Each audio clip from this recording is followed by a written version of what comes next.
C'est le cinquième, 4 événements, et on voulait faire une petite synthèse des différentes thématiques qui ont été abordées. Et donc l'idée, c'est que par les différentes questions-réponses qui ont été formulées tout au long de cette concertation, il y a eu beaucoup de thématiques différentes qui ont été abordées. On a donné des réponses aux questions qui nous avaient été posées sur le site internet. On est encore en attente de rédaction de réponses. Et donc il y a un certain nombre de thématiques qui ont été abordées, et donc on souhaitait en parler ce soir. Dernière, ça a été un sujet d'inquiétude pour un certain nombre de personnes. La forêt de Fontainebleau aussi, le gisement éolien, la valeur immobilière, le sujet immobilier, très important, et l'acoustique aussi, bien sûr, autre sujet très important aussi, les infrasons et le démantèlement. Voilà, donc tout ça, ça va être l'ensemble des thématiques qu'on va aborder ce soir. Et pour monsieur, rien sur la faute. Monsieur, vous avez juste oublié quelque chose dans votre page précédente, s'il vous plaît.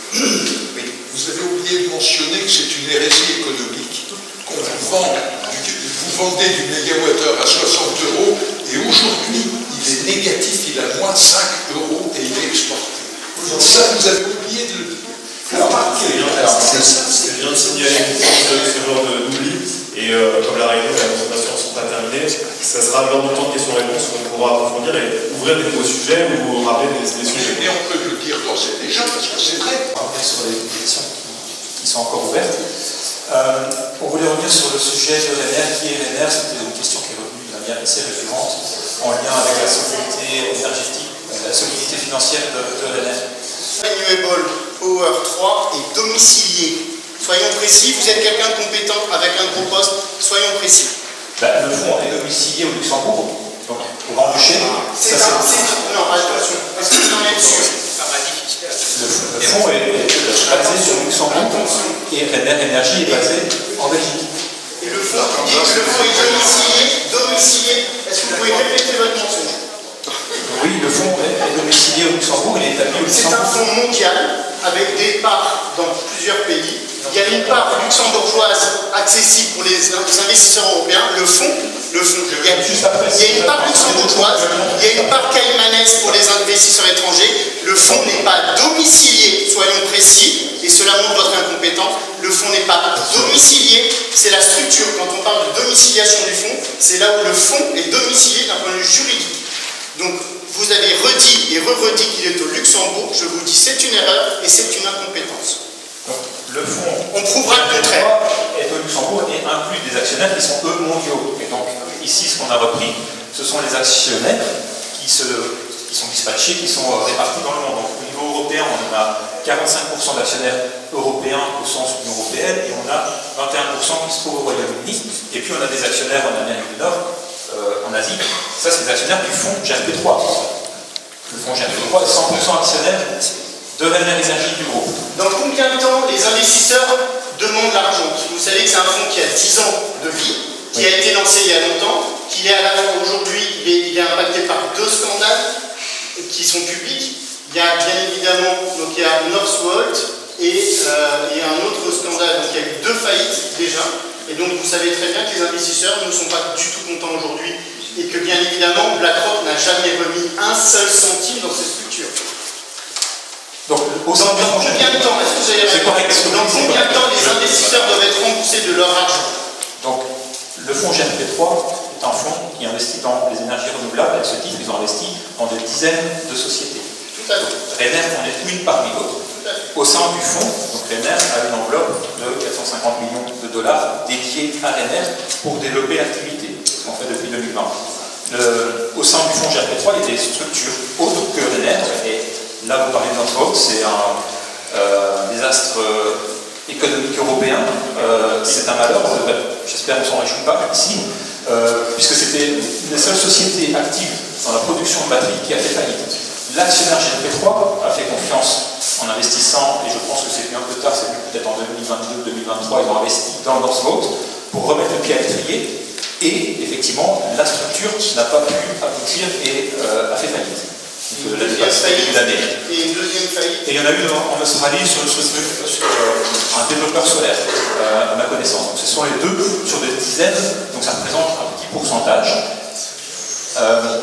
C'est un risque pour les investisseurs, comme dans tout type d'investissement. Combien de temps les investisseurs doivent être remboursés? Parce que vous savez que c'est un fonds qui a une durée de vie de 10 ans, qu'il a été lancé il y a déjà quelques années. Ouais, 10-12 ans. 10-12 ans, et ça a été lancé en 2020.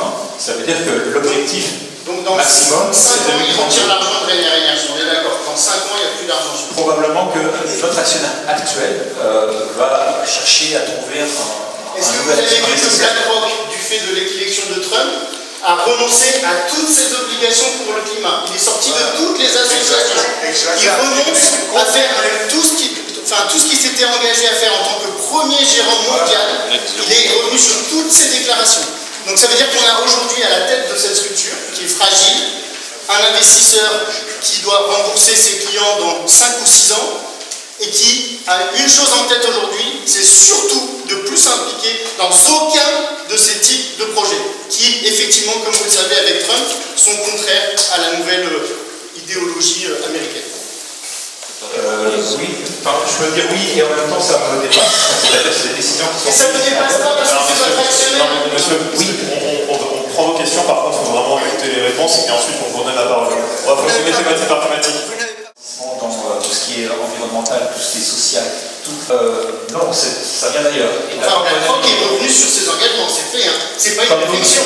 C'est pas une réflexion. Non, mais ça y est, tout est fait. Hein. J'entends. Il est même en procès à cause de ses engagements. J'entends.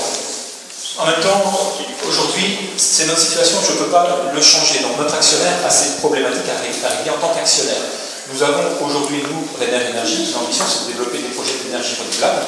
Je rappelle que jusqu'en 2020, BlackRock GRP3 n'existait pas pour nous, puisqu'on avait un actionnaire privé familial. Donc à l'époque, on nous disait, quand on développait des projets, vous n'avez pas les moyens financiers de vos ambitions. Vous avez deux actionnaires qui sont, un actionnaire familial, n'ont pas les moyens, on nous reprochait cela.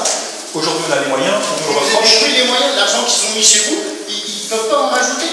Le fonds, il est investi. Maintenant, ils attendent de. Non, ça fonctionne pas tout à fait comme ça. Ce qu'ils veulent faire, c'est attendre 5 ou 6 ans, et dans 6 ans, ils essaient de vous vendre au mieux. Alors, peut-être la question à laquelle vous pouvez répondre, c'est quel serait l'impact sur le projet finalement?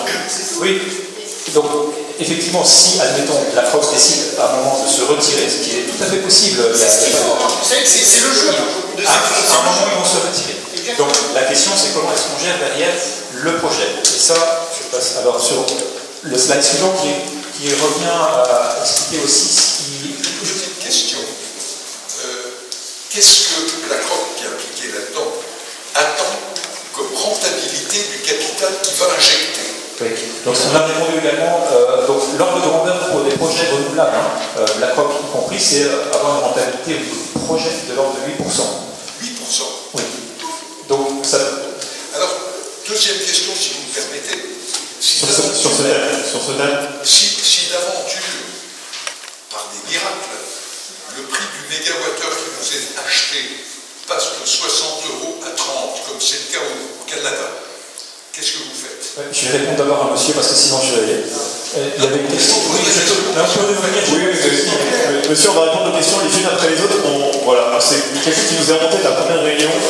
Donc on applique, on apprend des erreurs, on va répondre aux questions les unes après les autres. La question c'était finalement quel serait l'impact si BlackRock retirait ses pions, on va dire, ses sous, quel serait l'impact sur le projet? Alors d'abord je dirais que c'est le même impact que ce qui s'est passé pour nous en 2020, notre actionnaire historique est parti, a été remplacé. Pour autant, les parts ne se sont pas arrêtés. Donc dans la manière dont on est structuré, aujourd'hui on a un groupe, le groupe est compliqué à comprendre, parce que ce sont des structures qui nécessitent pour chaque projet une société dédiée. Si on a 100 projets, on a 100 sociétés. Donc une société par projet. Sous quel statut, s'il vous plaît? Alors en France, ce sont des SA. SAS. SAS, pardon. SASU. SAS. SASU. Non, SAS à actionnaire unique? Ou est-ce que vous êtes actionnaire multiple? SAS. Société pour action simplifiée, à actionnaire unique ou actionnaire multiple? Alors nous, ça peut être y avoir plusieurs actionnaires, ça dépend du projet. Donc, pour chaque projet, on va constituer une société dans laquelle on va inclure des partenaires. Pour celui de la tonnelle. Alors, je ne sais pas encore, même si j'ai mes doutes. Ici, ce que nous, on a ouvert comme discussion, c'est s'il y avait un intérêt au niveau local pour investir, on est prêt à le faire.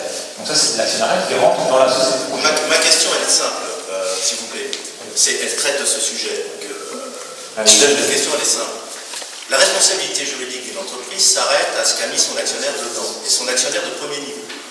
Donc on est en train d'avoir une échelle qui est la croque, chez les machins, et en bas une SAS, une SASU. Donc sa fragilité de cette SASU, c'est jusqu'au moment où son actionnaire en a marre et dit je lâche les rênes, ça c'est cool. C'est juridiquement comme ça que c'est monté et c'est valable.